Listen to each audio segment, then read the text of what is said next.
Okay, so Shopify just released their official connector with Claude. So let's see how that works. I go here, I click on connectors. It says that it is disabled, so I'm going to enable it now. It didn't do anything, but let's see what happens. I go to Shopify here. It says there are all these permissions that are there, which is pretty cool because now I can specifically select what permissions do we want to give to Shopify. So let's say, I don't know what store this is connected with. It's probably connected with the way I connected Claude AI Kit, but let's see. If I click on this, yes, add to collection, what happens? Create connection, create product, run GraphQL queries, because we want to run queries and see how some of our products are doing, and those happen through GraphQL queries, and there's a lot other that happens through GraphQL, but that's one example.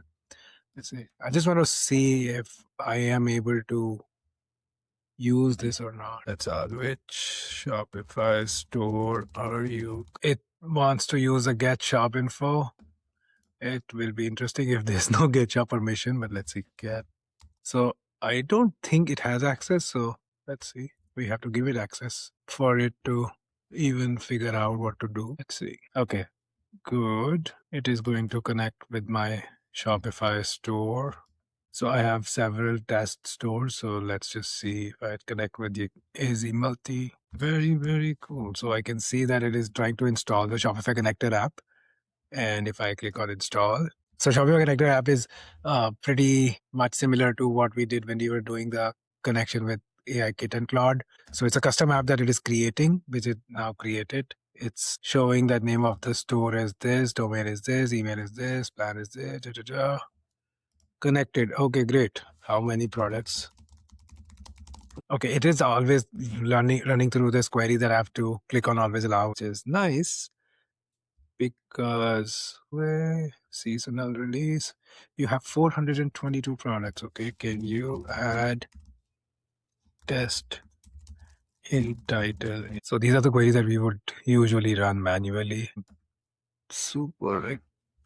Okay, let's just see if we can. It's showing it added this and this, and it's basically doing that, running that across these 5 products. I'm just going to pull up the store here. So it has updated 5 products and updated that with the test lot prefix. Okay, now let's try something that can break how this might work. So remove all tags from these 5 products. This is something that I might just usually do. I mean, I don't know if I'd want to ever remove all tags, but in an operation where I'm just going through updated some products and then try to do this, Claude wants to validate GraphQL code blocks from Shopify. Okay, let's do this. This is, by the way, the store. And if I search for test, there it is. Let's see if it has these 5 these 5 tags here. It's trying to use the GraphQL mutation. Let's just see what other things do we have. These are actually populated by our catalog genius. Just quite okay. I'm very curious to see how it populates the category and metafield. So that's the next operation I'm going to try. Cataloging. Okay.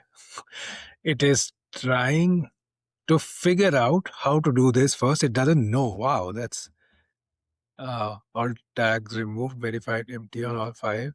Was gifting on same 5. Okay. It has updated these products. Let's see. No tags. Okay. No tags at all. See if I can do one more thing. If I can actually change this category and update the metafields. Let's see. Can you update category? My guess is that it might have a hard time doing this because with Claude and Shopify AI Toolkit, it was not able to do this. So let's see if it is doing it on custom metafields or will it actually do this. I randomly just picked this as a category just to see if it aims to correct me that don't do this because this is a face moisturizer, which means, okay, current category is this, which means all those Shopify metafields, moisturizer type UV protection are tied to the taxonomy and will be irrelevant once we switch to lipstick. Let me find the lipstick taxonomy note first, okay? It is pretty cool.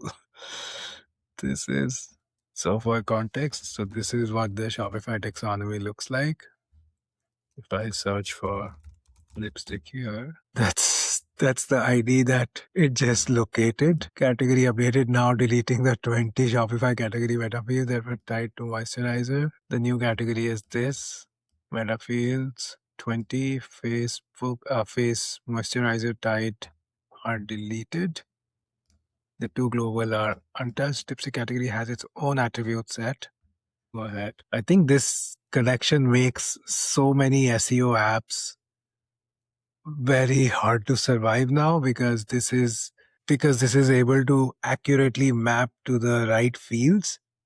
So it'll be very difficult unless it'll be very important that merchants are very careful about how they are making these updates, but they have an option of completely not use any SEO related apps at all. It has deleted these, so if I refresh this, let's open this in a different tab. Okay, it removed all those and it is showing the metafields that are related to lipsticks. So if I now go back here, lipstick category has 19 attributes, standard category, whatever use meta object references, not raw values. So I need to look up the meta object IDs for each value. Okay, we don't care. It's doing that by itself. We just need to make sure that we have the right guardrails in place here so that things like these never slip through. The product clearly is not a lipstick, but I am sort of telling it, go ahead and fix it. And it is doing that. So that's quite scary, but useful. Needs to be managed in a much simpler way. Restricted to appropriate values, even though the actual product is a skincare set. Clearly, it has identified that this is a wrong product. It's still trying to fix this. Skip, because no matter, this should be populated now. There you go. Let's compare it with the ones that we did. Very, very cool. Okay, this is quite interesting. So the Claude Shopify connector works like a charm. It's super simple to use.